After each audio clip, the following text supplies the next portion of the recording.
juda soz, yaxshi, ha. Oy, Voy, baraka toping, baraka toping. Voy dod. Voy, shu ovsinimiz boshqachada, egachi, shu ovsinimiz boshqacha. O'g'limizga shu qizni olib berdik-ku.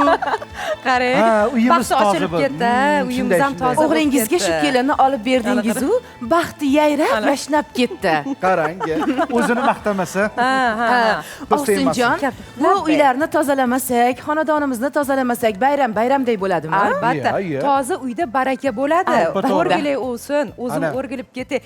Go'zalligi bir olam, tozaligi, sarishtaligi bir olam. Qarang, anaqa serqirra o'sinimiz bor, o'rgilib ketay. Bo'ylabki, yaxshi ham o'g'limizga shu narsani olib beribmiz deganimiz, ya'ni buni olib berganimiz yo'q, changi tukchi olib berganmiz. O'shada dastyorida endi. Shu, agar bu changi tukchi dastyori, har bitta kelinga mana shunaqa changi tukchi olib berish kerak o'zi aslida. Chunki kelinlarimiz arziydi. Arziydi. Ertalabdan turib hozir nonushta dasturxoniga hozirlik ko'rayotgan kelinlarimiz qancha.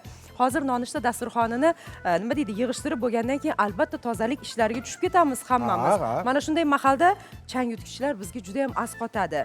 Ayniqsa mana bunday hozirgi zamonaviy so'nggi rusumdagi chang yutgichlar, bilasizmi?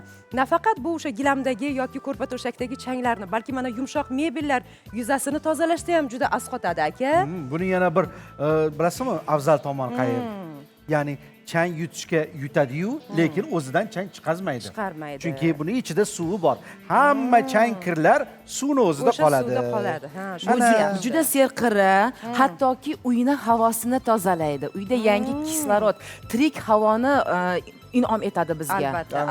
Albatta. Xo'sh, juda soz. Bo'lmasa biz boshladik.